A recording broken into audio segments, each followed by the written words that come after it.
गलत नहीं लिखा है उसने, वो आज भी दृढ़ है अपनी बात पे।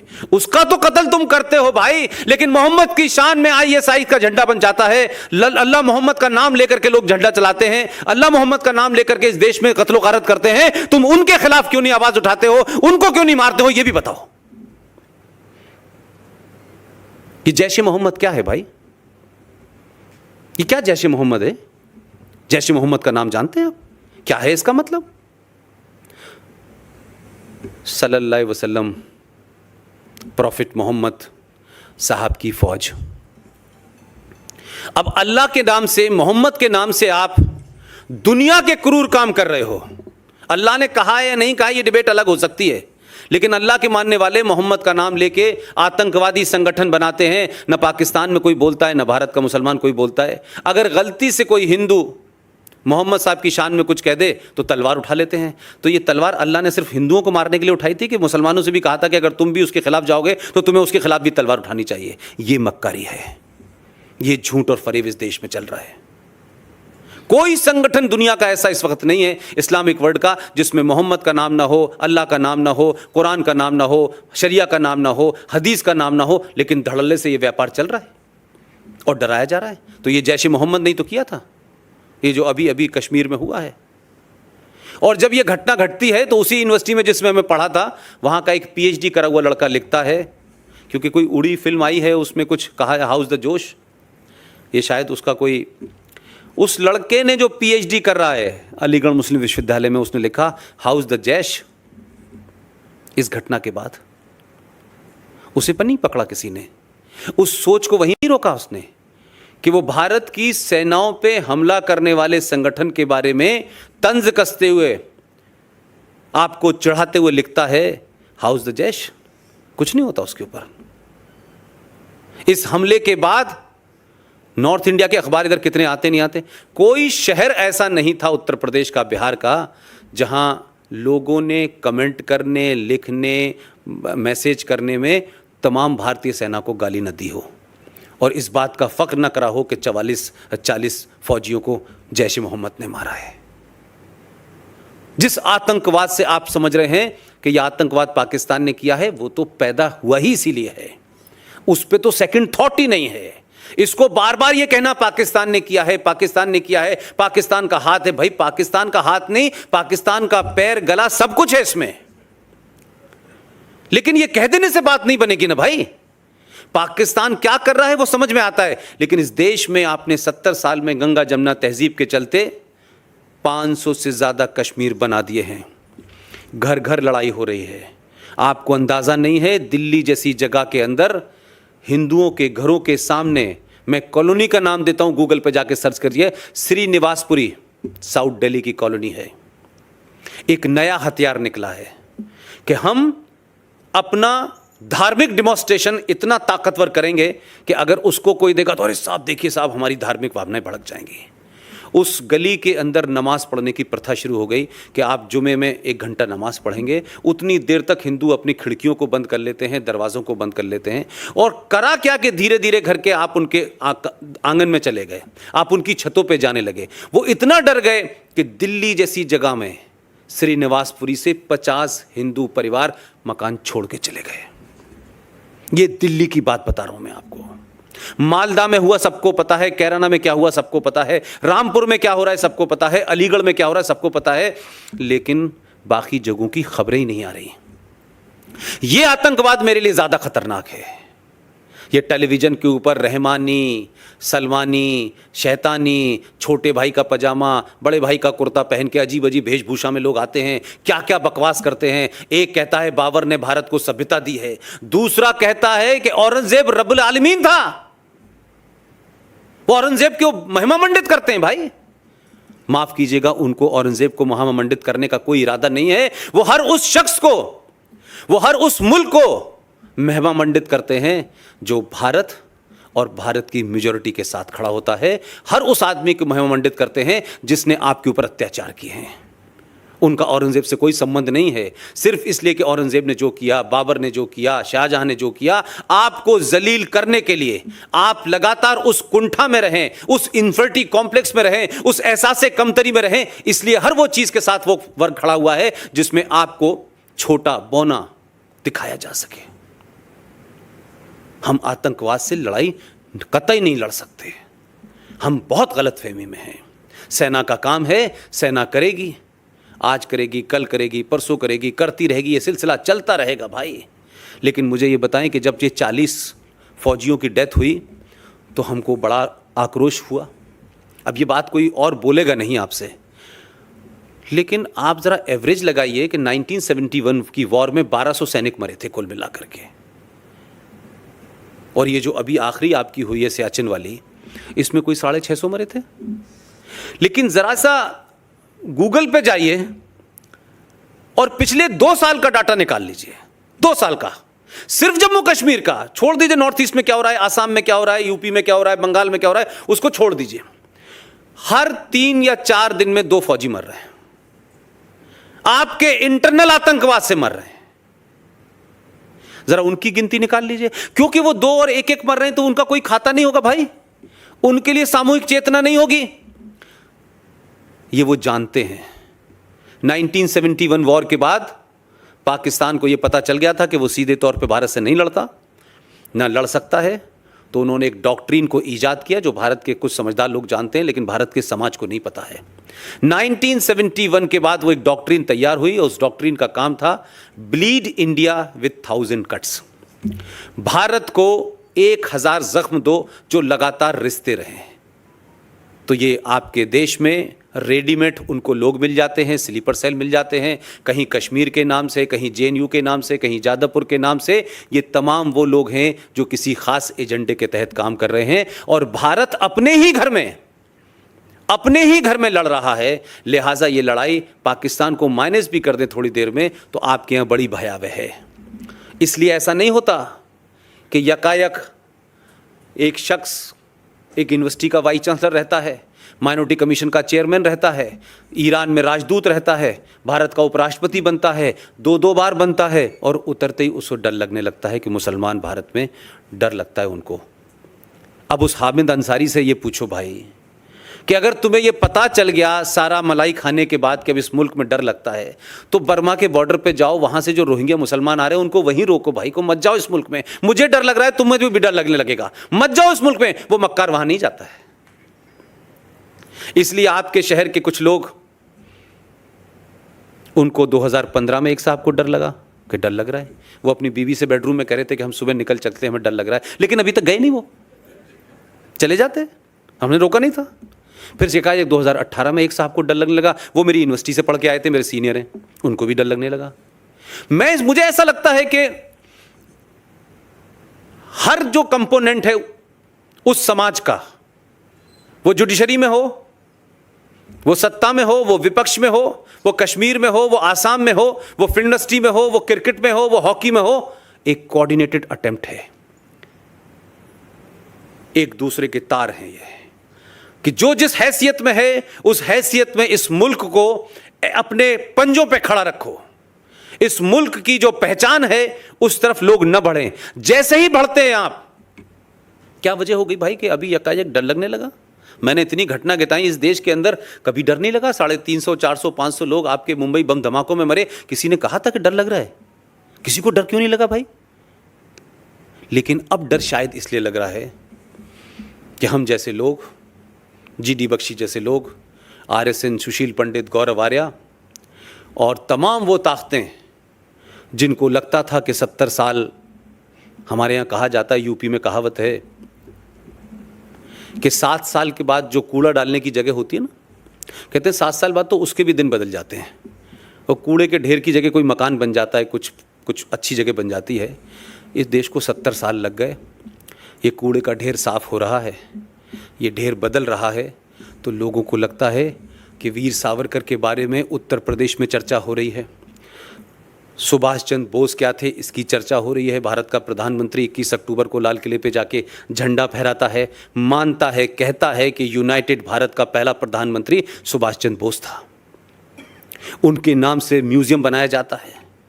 ऐसे ही नहीं है कि कहीं किताबों में, मुझे रंजीत भाई बता रहे थे कि सावरकर जी कहते थे कि संसद जो है वो एक मंदिर है। तो हमने मंदिर के सामने किसी को झुकते तो पहली बार ही देखा है। तो अगर ये मंदिर था और ये सावरकर साहब को समझ आ गया था, तो 70 साल बाद सावरकर का मानने वाला सीधे रूप में हो या घुमा करके हो, ये क्या वजह है कि आज ही का दिन चुना स्ट्राइक करने के लिए? मैं इसलिए कह रहा हूं कि सिर्फ 2 बातों को छोटी सी रेफरेंस के लिए कह रहा हूं। अगर किसी की अच्छी बात है तो उसको पूरी ताकत से सपोर्ट करना चाहिए, और किसी की बात गलत है तो पूरा चौड़ा सीना करके कहना चाहिए तुम झूठ और गलत बोल रहे हो। पहली पार्लियामेंट की स्पीच में, 1 घंटे की स्पीच में, कुछ बातों को शायद मैं बहुत तेजी से कनेक्ट इसलिए करता हूं कि मैं उसी समाज के बीच में बड़ा हुआ हूं। मुझे पता नहीं कि प्रधानमंत्री देश के जब अपना पहला संबोधन पार्लियामेंट में कर रहे थे तो उन्होंने क्या ऐसी बात कही थी कि कुछ लोगों को बड़ी तकलीफ हो गई थी। ऐसा रिएक्शन था उनमें मानो जैसे जिन्हें कई सारी चींटियों ने उनको काट लिया हो। अपने संबोधन में, सिर्फ लंबे संबोधन में, मुझे 2 ही बात अच्छी लगी। उन्होंने कहा कि 700 साढ़े 700 साल की गुलामी की वजह से हम अपनी पहचान भूल गए हैं। हमारा पुरुषार्थ 5000 साल पुराना है। कुछ लोगों को बड़ी तकलीफ हुई कि अरे 750 साल कैसे कह रहे हैं, हम तो गुलाम सिर्फ 250 साल थे। यानी वो जो आए थे वो हमारे मेहमान थे। बाबर से लेके जितने चचा आए थे हमारे, वो हमारे मेहमान थे। उनको लगा पहली बार इस आदमी ने उस जगह चोट की है जिसको इस देश के अंदर इतिहास में पढ़ाया जाता है। बाबर महान था, अकबर महान था, ये महान था, वो महान था, ये किया। उन्होंने कहा यार ये तो हमारे दौर की बात हो गई। तो हमारे आइकॉन के बारे में तो कह रहा है कि उन्होंने देश को गुलाम बनाया था। तो उनको सबसे पहले तकलीफ हुई। और पहली मन की बात में एक कहानी सुनाई थी। वो कहानी बहुत पुरानी है, मुझे नहीं लगता कि उसमें कोई नई बात है, लेकिन उस जहां वो बैठा हुआ है, जिन संकटों से वो आदमी घिरा हुआ है, उसकी कुछ कुछ एहसास मुझे इसलिए है कि उसके नजदीक जो सिस्टम कैसे चल रहा है, सिस्टम में कैसे कैसे लोग बैठे हुए हैं, जम्मू कश्मीर के संविधान में क्या हो रहा है, आसाम में क्या हो रहा है, मालदा में क्यों ऐसा हो रहा है, क्या वजह है कि इतने सारे संकटों से घिरे होने की वजह से कुछ बात सीधे तौर पे नहीं कही जा सकती। क्या वजह है कि वीर सावरकर की जयंती पे या उनकी पुण्यतिथि के ऊपर प्रधानमंत्री की एक तस्वीर आती है कि सावरकर को वो फूल चढ़ाते नजर आते हैं। किन लोगों को तकलीफ होती है कि सावरकर के ऊपर फूल क्यों चढ़ा रहा है ये आदमी? सावरकर को तो हमने दफन कर दिया था। लिहाजा उन्होंने क्या किया कि अपनी बात को खामोशी से कहने के लिए उन्होंने कहा अपनी मन की बात में, वो शेर की कहानी है, मुझे लगता है आप सबको पता होगी। अगर नहीं होगी तो मैं दोहराए देता हूँ। बताऊँ उसको? एक शेर शेरनी जो थे एक जंगल में जा रहे थे अपने 4 बच्चों के साथ में। ये प्रधानमंत्री की मन की बात की सिर्फ इतनी बात मैं कह रहा हूं कि हम समझें कि वो आदमी कहां पे कह रहा है, जिसकी ख्वाहिश शायद सावरकर जी की थी। जो बातें सावरकर जी कह के चले गए उसके बारे में पता नहीं, लेकिन वो आदमी कितने धीरे से उन बातों को उस पद पे बैठने के बाद भी कह रहा है। वो अपने समाज को एहसास दिला रहा है। उस समाज से कह रहा है जो समाज सो गया है, उस समाज से कह रहा है जो ये समझता है कि हर काम सरकार का है, सरकार आ गई चली गई, अब सरकार शाम में आए, घंटा बजाए आपके घर का और पूछे कि भाई आप लोगों ने खाना खा लिया? अच्छा खा लिया, मैं जा रहा हूँ। तो ये सरकार से हमारी अपेक्षाएं होती हैं। इस समाज को जगाने के लिए इतने सटिल तरीके से, इतने बिटवीन द लाइन्स कहने के लिए भी आप में हिम्मत होनी चाहिए। उसने कहा कि एक जंगल में एक शेर और शेरनी अपने 4 बच्चों के साथ जा रहे थे। शेर की प्रवृत्ति शिकार करने की होती है। भेड़ियों का एक बहुत सारे भेड़िए जा रहे थे, उनका एक झुंड था। शेरनी और शेर को लगा के शिकार करना चाहिए। वो शिकार करने के लिए शेर और शेरनी दोनों दौड़े और शिकार करने के चक्कर में काफ़ी आगे चले गए। उसके 3-4 बच्चों में से 3 बच्चे तो भाग के वहाँ तक चले गए, एक बच्चा रह गया पीछे और शेर अपने आगे निकल गया और उसके साथ में 3 बच्चे थे वो चले गए। जो बच्चा अकेला रह गया वो उन भेड़ियों के बीच में बेचारा मिल गया, क्योंकि वो पीछे दौड़ नहीं पाया और वो रहते रहते भेड़ियों के बीच में भेड़ियों जैसी भाषाएं बोलने लगा। वो समझने लगा कि मैं भी भेड़िया हूँ। लेकिन वक्त ये हुआ कि वो रहते रहते उसके अंदर उसके कैरेक्टर जो थे वो भेड़ियों जैसे उसके हो गए। और एक दिन शेर और शेरनी जब जंगल से जा रहे थे, वापस आए, तो शेरनी ने अपने बच्चे को पहचान लिया शक्ल से, देख करके ये तो मेरा बच्चा है। उसके पास गई, उससे कहा कि तू शेर का बच्चा है। वो उससे लड़ने लगा, नहीं मैं शेर का बच्चा नहीं हूँ, मैं भेड़िया हूँ। बड़ा हिज्जत हुई। ये बिल्कुल वैसी हुज्जत है जैसे सेकुलरिज्म पे होती है। उसने बड़ा समझाया कि तुम शेर को, वो नहीं माना। उसके बाद शेरनी बड़ी परेशान थी कि कैसे मैं इसको बताऊं कि तू सेकुलर नहीं है। बड़ा समझाया उसने कि तू सेकुलर नहीं है भाई। खैर वो उसको एक जंग वहाँ ले गई कुएं के पास और उससे कहा कि मेरी शक्ल देख और अपनी शक्ल देख, हम दोनों एक ही से हैं। उसने देखा और जैसे उसके बच्चे के चेहरे पे ये आया कि उसको कुछ एहसास हुआ, शेरनी ने दहाड़ लगाई, तो वैसी वो शेर ज़ोर से, बच्चा जो था वो शेर दहाड़ लगाए और उसके बाद बोला कि नहीं मैं तेरा बच्चा हूँ, मैं शेर का बच्चा हूँ। तो हिंदुओं की स्थिति उस भेड़ वाले शेर की तरह हो गई है। इसकी ताकत से मानिए कि आप 5000 साल पुरानी सभ्यता के भाजक हैं। आप किसके, आपके पूर्वज कौन थे, वो कौन लोग थे, कुछ उसका भी गर्व करिए। ऐसा ही नहीं है कि 700 साल के दौर की वजह से आप इतनी हीन भावना के शिकार हो गए हैं कि अपने पुरुषार्थ को आप भूल गए हैं, अपनी पहचान को आप भूल गए हैं। और ये मत कहिए बार बार कि हमारे डीएनए में लिखा हुआ है। हमारे डीएनए का जो भी आइटम था वो उस आदर्श समाज के लिए था, जब समाज में मूल परंपराएं थी, कुछ कानून थे, कुछ रूल थे। इसलिए हमारा बिहेवियर था कि हम हथियार नहीं उठाते थे, हम तर्क से बात करते थे। लेकिन 5000 साल पुराने हथियार से आज के आतंकवाद से नहीं लड़ सकते आप। आज आपको उसी हथियार की ज़रूरत है जिस हथियार आपके सामने है। लिहाजा ये मत कहिए कि हम तो सदियों से ऐसे ही थे। वो जो आपका एक शेर है, हमारे यहाँ बड़े सारे लोग गाते हैं उस शेर को। वो कहते हैं कि सदियों रहा ज़माना, और क्या क्या कहते हैं, हस्ती मिटती नहीं हमारी। मैं अभी नागपुर के भाषण में मैंने कहा भाई कि ये जो गलत फहमी है ना कि हमारी हस्ती मिटती नहीं, सदियों रहा ज़माना हमारा, मैंने कहा अफगानिस्तान में जाओ, वहाँ भी कभी हुआ करती थी तुम्हारी बस्ती, कहीं नहीं मिल रही तुमको देखने को। ये गलत फहमी दिमाग से निकालिए। आज के दौर की लड़ाई आज के दौर से लड़ी जाएगी, आदर्शवाद से नहीं लड़ी जाएगी। मैं आज भी कहता हूं कि हथियार उठाने की आवश्यकता नहीं है, लेकिन आप ये तो देखिए भाई कि अभी तो आपने एक ही बार बटन दबाया है सही जगह, एक ही जगह बटन दबाया है। हमारे हजारों काम, मेरी निजी ख्वाहिशें, मेरी प्रायोरिटी के सरकार को ये करना चाहिए, ये करना चाहिए, नहीं हुई, कोई दिक्कत नहीं। मेरी सबसे बड़ी प्रायोरिटी ये है, मंदिर बनेगा नहीं बनेगा विषय है, चलता रहेगा, लेकिन वहां मस्जिद तो नहीं बनने जा रही। एक बहुत सारी चीजें होंगी जिससे लोग सरकार से नाराज होंगे, मोदी से नाराज होंगे, उन्हें पूरा अधिकार है नाराज होने का। लेकिन मैं इसलिए नाराज नहीं हूं कि मोदी के आने के बाद से मैं सावरकर की सभा में खड़ा हुआ हूं, मैं नागपुर में हूं, मैं आजमगढ़ में हूं, मैं यूपी में हूं, सब जगह में हूं, और लोगों के अंदर जो गुस्सा है, मुझे ऐसा लगता है कि 700 साल के बाद आपको अपने शेर होने का एहसास हो गया है। लिहाजा सरकार में कौन आएगा कौन जाएगा यह महत्वपूर्ण मेरे लिए अभी भी नहीं है। मेरे लिए महत्वपूर्ण है कि जिस दिन यह समाज अपनी ताकत को पहचान जाएगा और समझ जाएगा कि राष्ट्रवाद क्या होता है, तो आप माफ कीजिएगा, आप जब चाहेंगे राष्ट्रवादी को हटा देंगे, दूसरा राष्ट्रवादी उससे खड़ा कर देंगे, लेकिन समाज जिस दिन तय कर लेगा उस दिन कोई आपको पीछे नहीं हटाने वाला। कोई मोदी आपको आ जाए, दूसरा मोदी पैदा होगा, तीसरा मोदी पैदा होगा, लेकिन आपने 2014 में मोदी पैदा करने की कोशिश की, इसलिए वो वहां बैठा हुआ है। और ये आप ही का दबाव है, यह आप ही का दबाव है कि 3:30 बजे जो कुछ हुआ है, यह आपका दबाव है।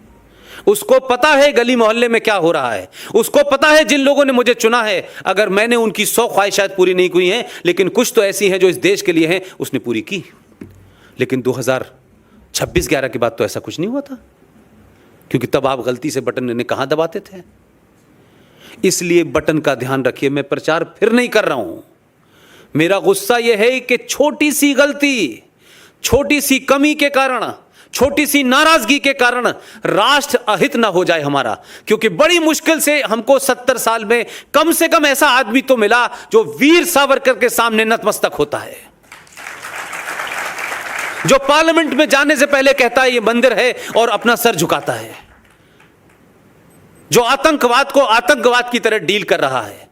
उसने सरकार बनाई जम्मू कश्मीर में उस औरत के साथ में जो ये कहती है कि जम्मू कश्मीर में सेल्फ रूल होना चाहिए। बहुत लोगों ने बड़े सवाल उठाए, मैंने उनसे तब भी कहा कि थोड़ा सा समय लो। तुमको पता ही नहीं है, जम्मू कश्मीर की विधानसभा में जाओगे जब तुमको पता चलेगा वहां क्या हो रहा है। उस 2 साल में बहुत चीजें पता चल गई हैं, और वो जो मैडम जिनके कंधों पे चीफ मिनिस्टर बनी हुई थी, अब सुबह शाम चिल्ला रही हैं। उनको पता नहीं है कि यहां ये आया क्यों था फकीर झोला लेकर के। वो ले गया है कागज यहां से निकाल करके सारे, अब हिसाब ले रहा है तुमसे पूरा। अब तुमको सूद समेत देना पड़ रहा है, अब तुम्हारी समझ में नहीं आ रही है। तो अब तिरंगे को भी गाली दे रही हो और कश्मीरियत को भी गाली दे रही हो और जमहूरियत भी खतरे में है। जमहूरियत खतरे में नहीं है। इस देश का मक्कार मुनाफिक जो इस मुल्क को ग़ज़वा हिंद में लाना चाहता है, जो निज़ाम मुस्तफ़ा स्थापित करना चाहता है, उन लोग ज़रूर ख़तरे में हैं। कुरान मजीद में 2-3 चीज़ें कह के बात अपनी समाप्त करूँगा मैं।